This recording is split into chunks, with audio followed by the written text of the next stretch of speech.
Hello नमस्कार सभी भाइयों का Sudhir boss blogger YouTube channel में। दोस्तों, आज का विषय है जातीय जनगणना।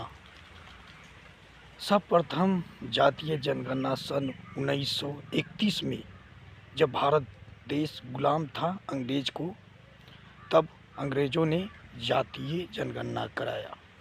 उसके बाद लगातार 80-85 बरस से आवाज़ उठ रहा था कि जातीय जनगणना होनी चाहिए।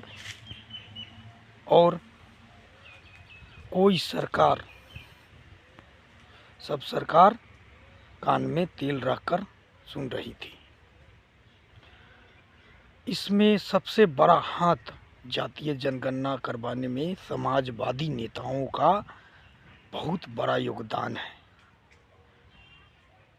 विपक्ष के ऐसा दबाव कि मोदी हो गया धराशायी। मोदी सरकार जो जाति जनगणना को कह रही थी कि पाप है जाति जनगणना गिनना, उसको भी गिनने पर मजबूर कर दिया।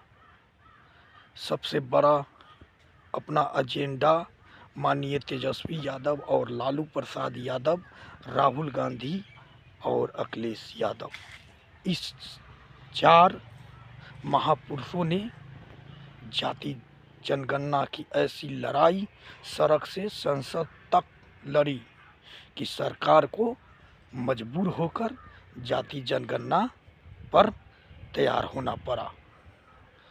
आरएस और बीजेपी ये कभी नहीं चाहती थी कि देश में जाति जनगणना हो, लेकिन उसका ये मजबूरी है कि उसकी ज़मीन खिसक रही थी।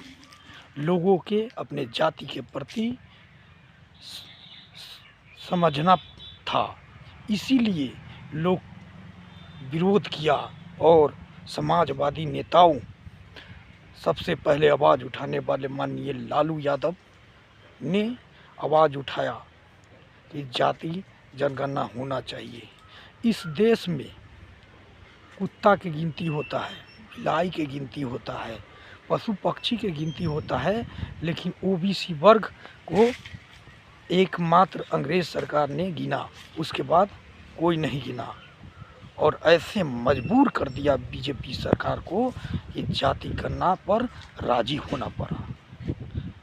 और इसमें सबसे बड़ा योगदान समाजवादी नेताओं का है, माननीय तेजस्वी यादव और लालू प्रसाद यादव और अखिलेश यादव और राहुल गांधी, जिसने कहा सदन में कि आप कीजिए और नहीं कीजिए, मैं जब इस देश के बागडोर मेरे हाथ में आएगा तो मेरा सबसे पहला काम जाति जनगणना होगा। और बिहार में तेजस्वी यादव जब सरकार में आई तो जाति जनगणना किया। उससे घबराकर बीजेपी ने आखिरकार जाति गणना करवाने का आदेश दिया, लेकिन इसमें भी टाइमलाइन कोई नहीं बताया गया है।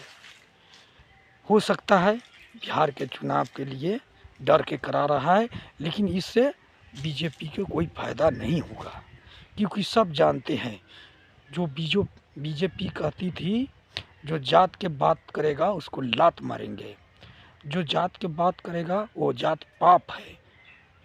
तो फिर वोट कैसे मिलेगा? जात के बाद पाप होगा तो जातीय जनगणना आखिरकार क्यों कराया, इस पर सवाल उठता है।